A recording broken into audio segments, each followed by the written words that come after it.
자, 여러분 명절 잘 보내셨나요? 네, 저도요, 이번 명절에 부모님 댁에 좀 이렇게 다녀왔습니다. 그러니까 오랜만에 부모님 뵈니까 너무 참 좋더라고요. 함께 식사도 하고요, 또 두런두런 같이 이야기도 나눴습니다. 또 오랜만에 가족이 모여서 함께 좀 오랜만에 좀 TV도 봤어요. 제가 지금 보았던 TV 프로그램 이야기를 좀 하려고 이렇게 오늘 띄웠는데요. 어머니와 제가 이렇게 앉아가지고 TV 채널을 좀 이렇게 돌리다가 우연히 보게 된 프로그램이 있었습니다. 내용은 다음과 같은데요. 한 남자 연예인이요, 한 남자 연기자가 교통사고로 갑자기 다리를 못 쓰게 되신 어머니를 위해서 이제 어떤 버킷리스트가 있냐, 어떤 소원이 있나를 이제 물어봅니다. 그러니까 여쭈어보고 그 소원을 들어드리는 내용이에요. 인터뷰에서 아들은요, 이 어머니가 나의 소원은 일어나서 걷는 것입니다 라고 이렇게 쓸 줄 알았던 거예요. 그런데 어머니의 소원은 의외로 굉장히 좀 소박하고 소소한 것이었습니다. 어머니의 소원 중 하나는요, 예쁜 옷을 입고 예쁘게 화장을 하고 외출을 하는 것이었어요. 그래서 아들이 그 많은 소원 중에 그 소원을 먼저 가장 들어드리거든요. 그러니까 즉시 아들이 이 어머니의 소원을 들어드리는 거예요. 어머니를 모시고 자신이 항상 출근하기 전에 이렇게 화장을 받는 숍으로 갑니다. 어머니는요, 곱게 화장을 하시고요, 또 이 풍성한 머리 부분 가발을 붙이시고, 또 며느리가 선물해준 이 빨간색 원피스를 이렇게 입습니다. 그 시간 동안 아들은 자녀들과 함께 비록 신고 걸으실 수는 없지만 어머니께 신겨드릴 노란색 이 뾰족 구두를 사요. 그러니까 어머니가 이제 이 모든 것을 선물을 받고요, 막 꺼이꺼이 울면서 나 너무 행복해라고 이렇게 말씀하시는 거예요. 그러니까 그 모습을 본 손주 손녀도 옆에서 같이 이렇게 눈물을 막 훔치는 이런 장면이었습니다. 그런데요, 이 TV 프로그램을 보다가 아마도 저희 어머니께서 좀 외할머니가 생각이 나셨던 모양이에요. 사실 저희 외할머니께서는 몸이 편찮으셔서 침대 생활을 하고 계시거든요. 그러니까 몸이 편찮아지신 지 거의 한 25년 정도 이렇게 된 것 같아요. 그리고 다음 날 우리가 외가댁을 방문을 했습니다.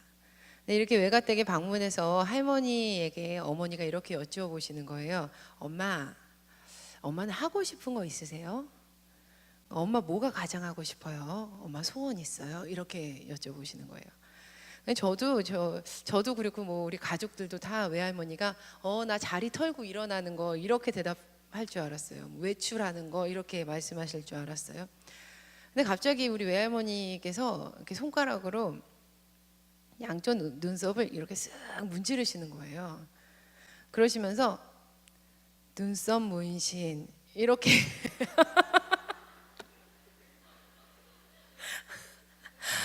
이라고 대답을 하셨습니다.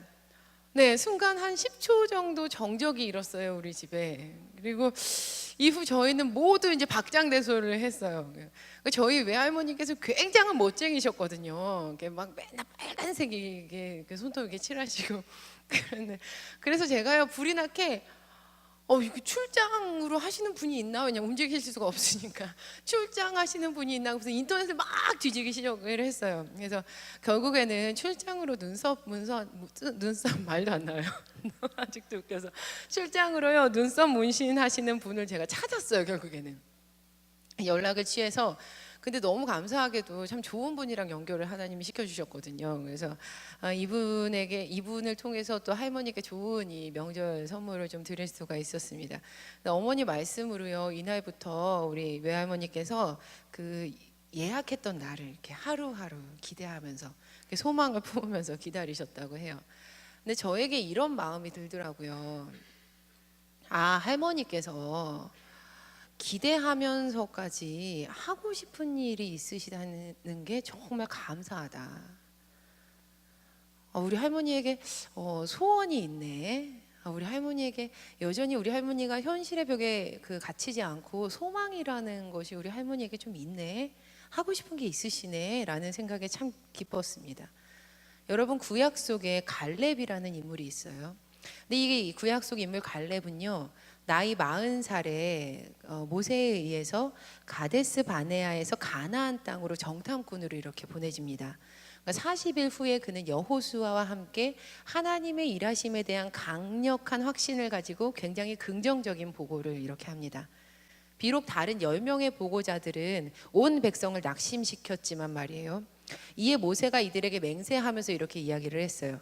내가 주 너의 하나님께 충성했기 때문에 너의 발로 밟는 모든 땅을 영원히 내 자손과 너의 유산이 될 것이다, 이렇게 약속을 합니다.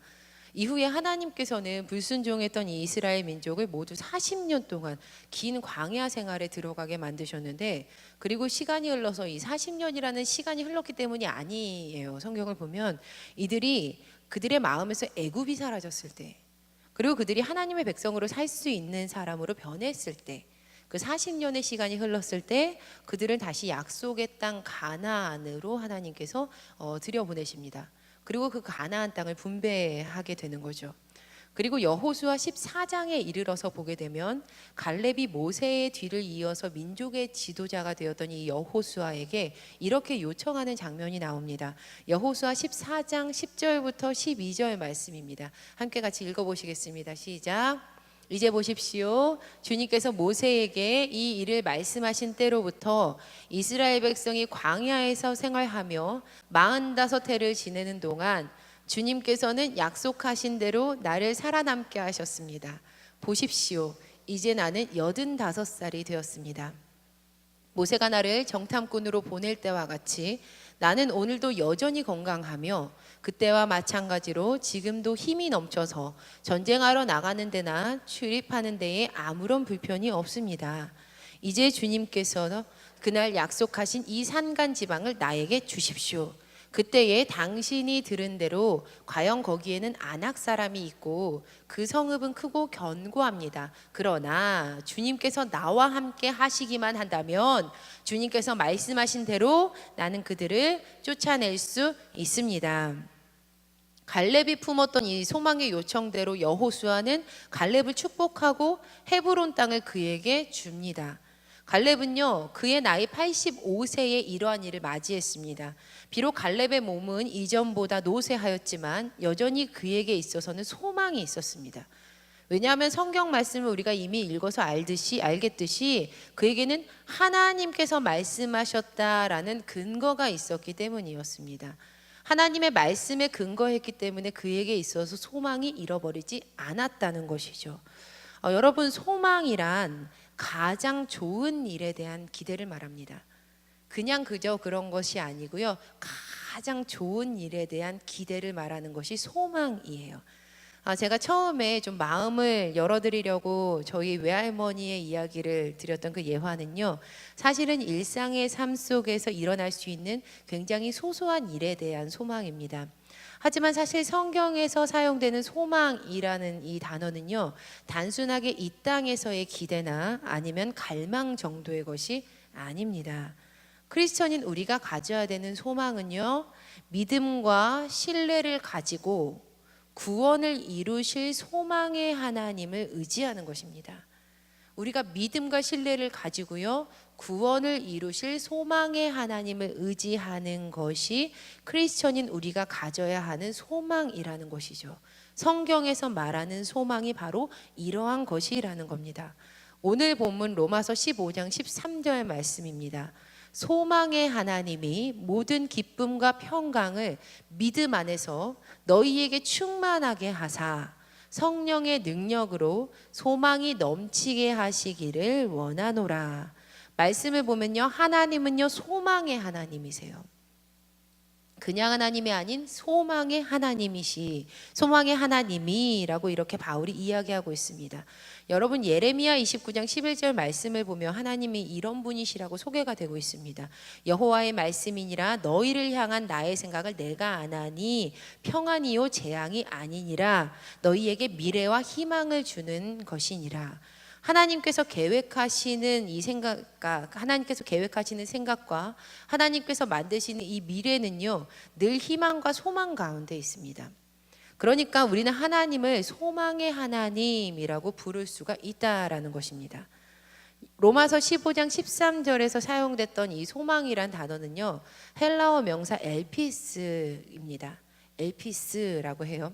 근데 이 엘피스는요, 기대, 소망이라는 뜻을 가지고 있지만 그냥 막연한 기대, 그냥 막연한 소망 정도의 그 단어가 아닙니다. 이 엘피스는 또 다른 뜻을 가지고 있는데 확신이라는 뜻을 가지고 있어요. 확신. 그러니까 확실한 소망, 확신할 수 있는 그 소망, 이것이 바로 엘피스라는 것이죠. 로마서 15장 13절에서요. 소망의 하나님이에서도 엘피스가 사용되고요. 소망이 넘치게 하시기를 원하노라에서도 엘피스가 사용이 됩니다. 사랑하는 여러분, 하나님께서는요. 우리가 확신을 가지고 소망하며 확실하게 기대할 수 있는 유일한 분이십니다. 할렐루야. 네, 아멘. 그러므로 그 하나님에게서 시작되어서 우리에게 허락된 소망 또한요. 확신을 가지고 기대할 수 있는 것이 된다는 말씀입니다. 이처럼 소망은요. 확신, 즉 믿음과 뗄래야 뗄 수가 없는 관계 가운데 있습니다. 그리고 우리가 지난 두 번의 로마서 강해에서 살펴보았듯이 소망과 떨어뜨릴 수 없다라고 말씀드리는 이 믿음은요. 우리를 사랑하시기 때문에 구원을 이루실 그 하나님, 그 하나님을 믿는 믿음이 진짜 믿음인 것입니다. 골로새서 1장 5절 말씀인데요. 함께 읽어보시도록 하겠습니다. 시작. 이 믿음과 사랑은 여러분을 위하여 하늘에 쌓아두신 소망에 근거합니다. 이 소망은 여러분이 진리의 말씀, 곧 복음을 받아들일 때에 이미 들은 것입니다. 이제 결론이 도출이 되는데요. 우리가 가져야 하는 이 소망은요. 하나님께서 구원을 이루실 것에 대한 소망이어야 됩니다.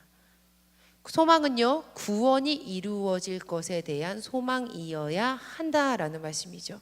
다시 한번 설명드리자면 우리가 품어야 되는 이 소망은요. 단순히 이 일이 잘 될 거야. 이 관계가 잘 될 거야. 내 삶이 잘 될 거야 정도의 것이 아니라는 거예요.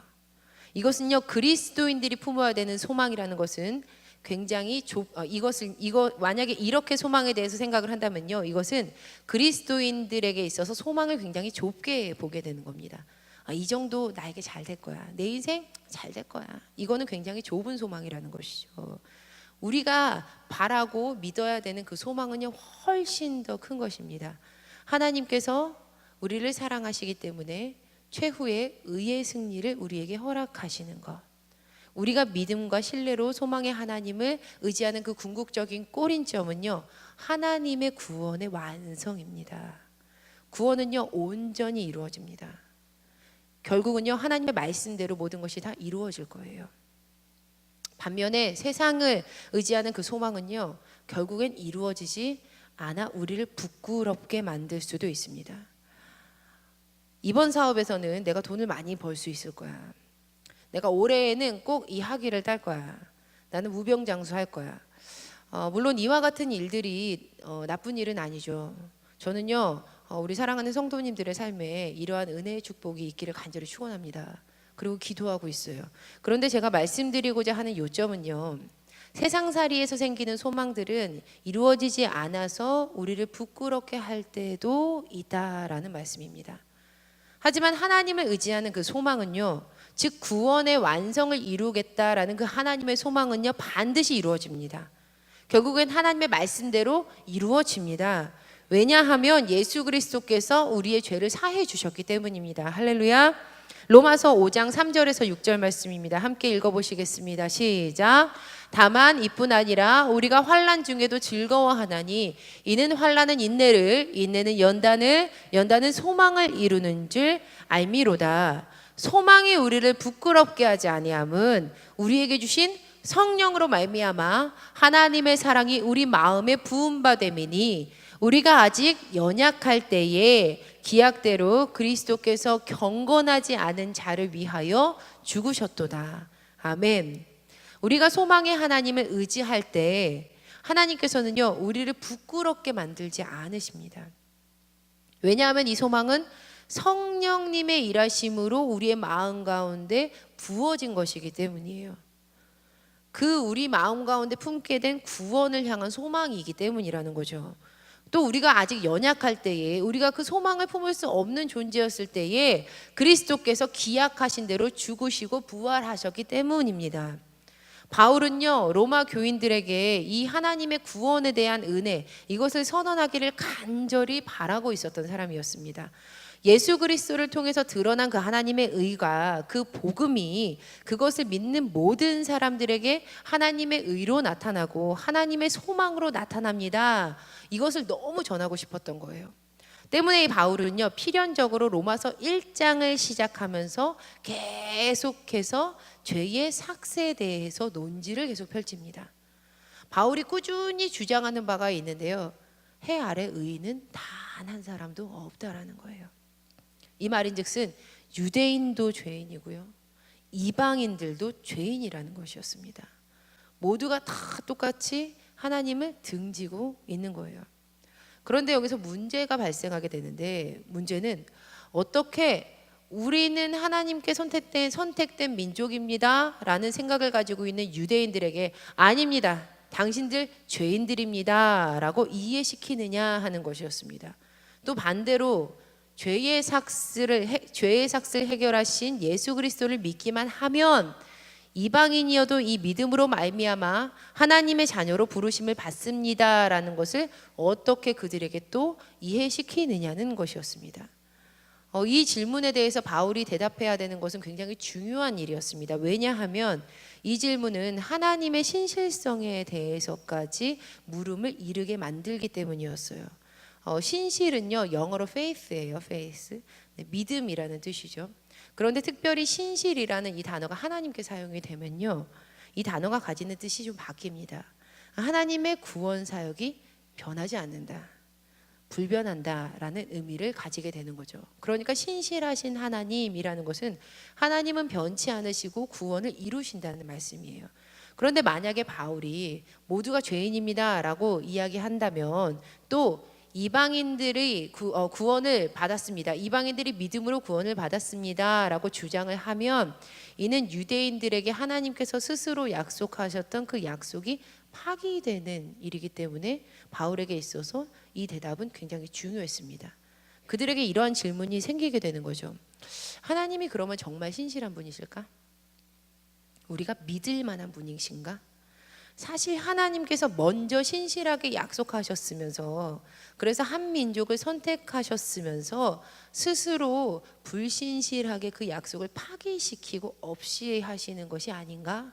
라는 질문이 사람들에게 생기기 때문이었습니다. 만약 우리가 이런 질문 때문에 하나님을 신뢰할 수 없게 되면요, 우리는 결단코 소망을 품을 수가 없습니다. 우리가 하나님을 불신하게 되면요, 미래 또한 소망보다는 두려움과 또 불안으로 점철될 것입니다. 마치 쌍방이 계약을 했는데요, 사실은 알고 보니까 그 상대방이 사기꾼이었다면 그 끝이 절망인 것처럼 말이죠. 그래서 바울은 이 질문에 대해서 굉장히 구체적으로 잘 대답을 합니다. 9장부터 11장까지, 로마서 9장부터 11장까지에 걸쳐서 세 단락으로 나눠서 성심성의껏 대답을 하는데요, 첫 번째 단락은요, 하나님의 주권적인 관점으로 이것을 대답을 하는 거예요. 하나님의 전능하신 하나님의 주권의 관점에서 9장 6절부터 29절까지 말씀이에요. 두 번째 대답하는 방법이 있는데, 믿음이 없었던 이스라엘을 조명하면서 대답을 하는 거예요.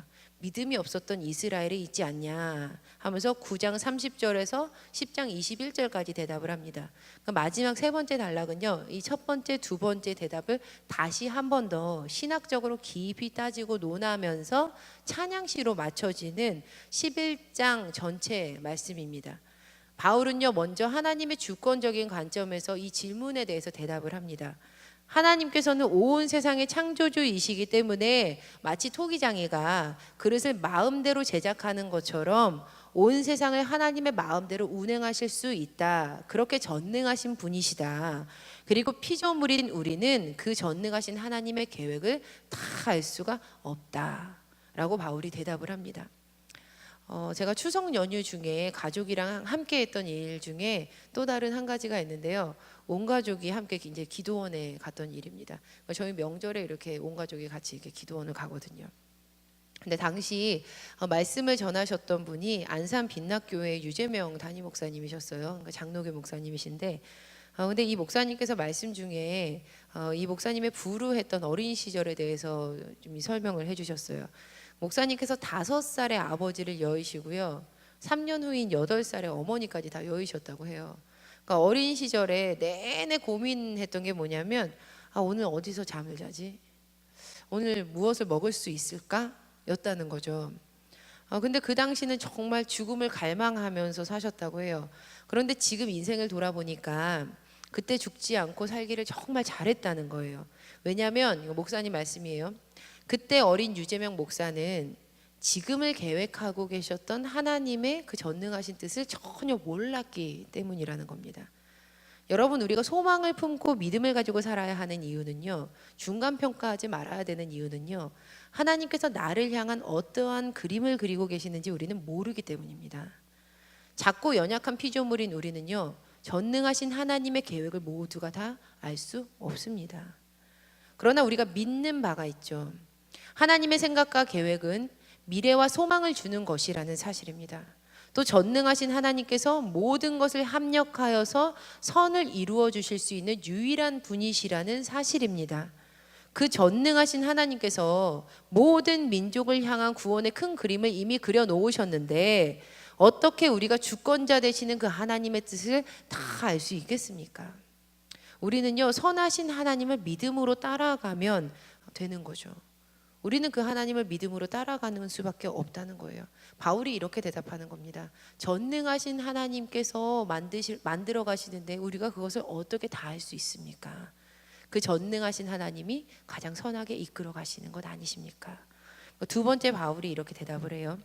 선택받은 민족이었던 선택받은 민족이었던 이스라엘이 하나님을 향한 믿음을 버리고 하나님을 배반했습니다. 도리어 스스로의 행위로 의로움을 얻으려고 노력을 했습니다. 그러나 반대로 이방인들은 신실하신 하나님을 믿습니다.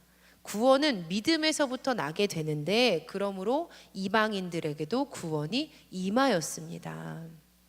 여러분, 지난 시간에 말씀드렸듯이 로마서 3장 1절에서 2절 말씀을 보면요, 유대인들이 말씀을 맡았다라는 구절이 나옵니다. 그런데 여기서 유대인들이 말씀을 맡았다라는 부분에서 헬라어 동사 피스티오가 사용이 돼요. 근데 이 피스티오라는 뜻은 믿음을 갖다라는 뜻입니다. 그러니까 유대인들이 하나님의 말씀을 맡았다라는 것은 단순히 우리말처럼 이 하나님의 말씀을 소유했다라는 소유적인 표현이 아니라 하나님을 신뢰하고 그 믿음을 고백해야 하는 민족이 바로 그들이었다라는 의미입니다. 그렇지만 그들은 그렇게 하지 않았죠. 도리어 이방인들이 그렇게 하였습니다. 예수님께서 예루살렘에서 바리새파 사람들이랑 또 율법학자들과 논쟁을 하신 후에 드로아 시돈 지방으로 가셨을 때의 일입니다. 마침 한 여인이 그 지방을 나와서 예수님을 향해서 이렇게 외칩니다. 다윗의 자손이신 주님, 나를 불쌍히 여겨 주십시오. 내 딸이 귀신 들려서 괴로워하고 있습니다. 그런데 이 여인은 힘없이 단 한 번만 외친 것이 아니었습니다. 마가복음 7장 26절에서 그 여인이 간청했다, 간구했다라고 증언이 됩니다. 또 마태복음 15장 22절 말씀을 보니까 병행 구절인데 소리를 질렀다라고 이렇게 마태복음에서는 나와요. 그런데 여기서 소리를 지르다라는 것은요, 헬라어로 크라쪼예요. 크라쪼. 좀 재밌는데요. 이 크라쪼라는 의미가 어떤 의미냐면요, 까마귀처럼 소리 지르다는 거예요. 외친다. 까마귀처럼 크게 소리 지르면서 부르짖는다라는 뜻이에요. 그런데 예수님께서 귀가 먹으셨는지 이상하게도 마치 까마귀처럼 소리 지르면서 간청하는 이 여인의 소리를 전혀 듣지를 않으십니다. 자, 여러분, 한밤중에 100일 된 이 아가가요, 갓난아가가 계속 울부짖는 거예요. 근데 그 소리가 작아지질 않고 계속 시간이 갈수록 커져요. 이미 경험해 보셨죠? 외면하셨나요? 외면할 수가 없잖아요. 그런데 그렇게 더 커지는 울음소리가 우리를 더 힘들게 하는데 예수님께서는요, 이 여인을요 외면을 하시는 거예요. 계속해서. 성경은 예수님께서 단 한마디도 대답하지 않으셨다라고 증언을 합니다. 그럼에도 불구하고 이 여인이요 포기하지 않은 거예요. 이 여인이 얼마나 계속 크게 울어댔으면 도리어 제자들이 예수님께 다가와서 간청을 합니다. 예수님, 저 여인이 지금 우리 뒤에서 크라쪼 하니까 까마귀처럼 고래고래 소리 지르면서 외치니까 좀 그를 좀 안심시켜서 좀 보내주십시오. 이렇게 제자들이 이야기합니다. 이 여인이 제자들이 참을 수 없을 만큼 계속해서 괴롭히면서 울부짖었던 거예요. 하지만 제자들의 이 간절한 요청에도 불구하고 예수님께서 완고하게 대답을 하십니다.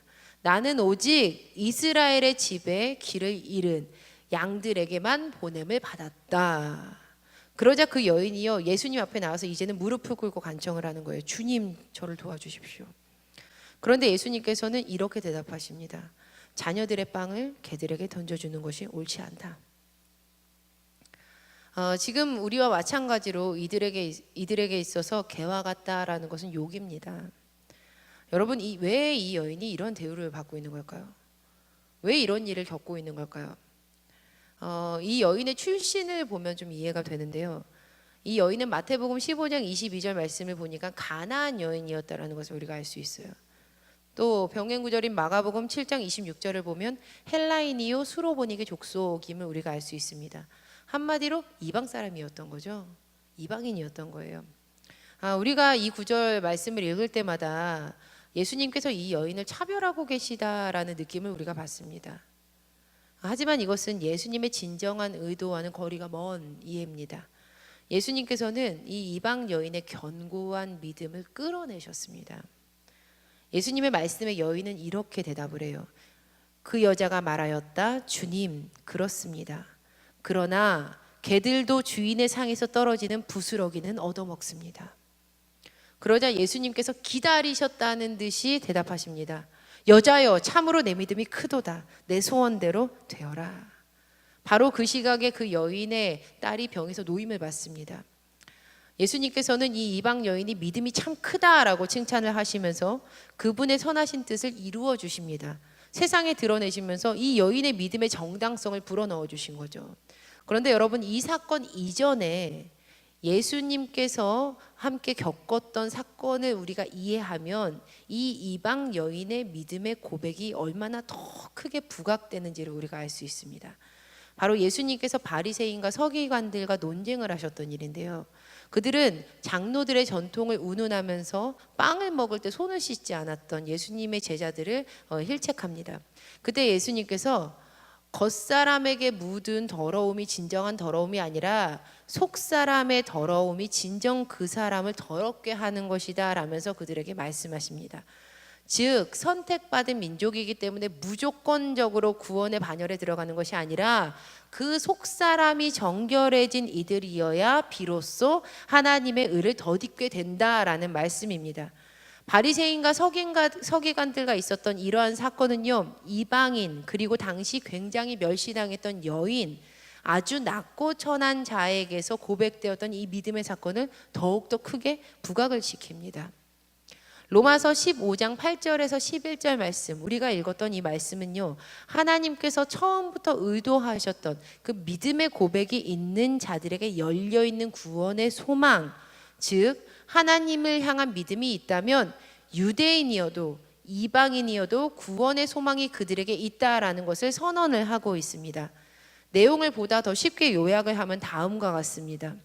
예수님께서는 하나님의 진실하심을 드러내시고자 할례를 받은 이들의 종이 되셔서 하나님의 약속을 확증하셨습니다.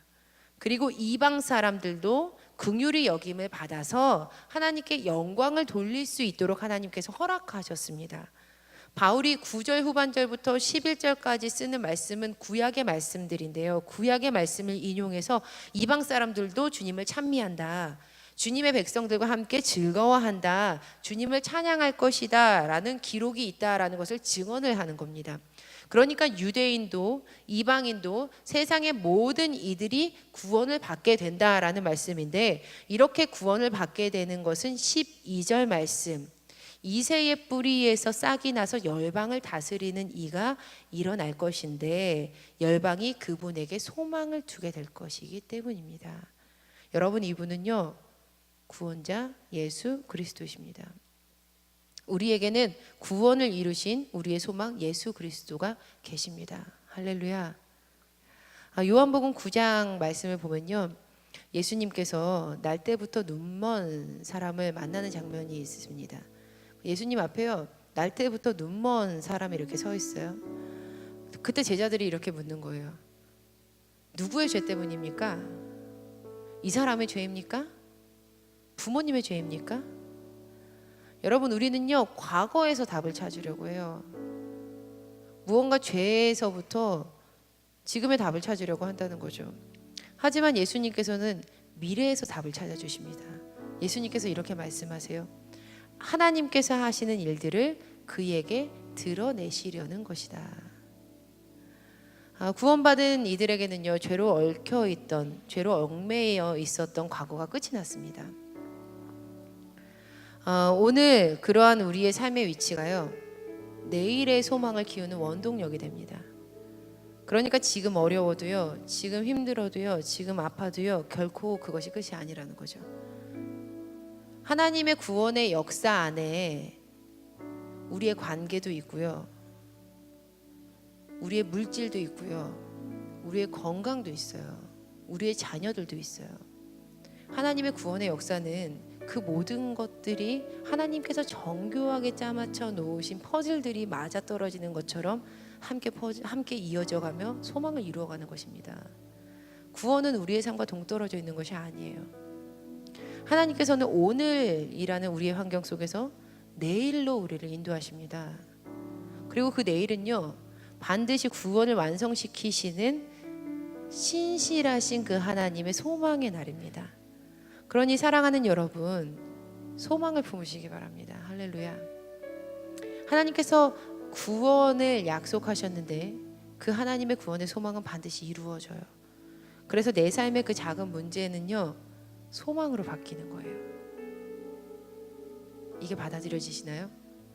하나님의 구원을 반드시 이루실 거기 때문에 하나님께서는, 그러니까 내 삶의 그 작은 문제는요 소망이 되는 거예요.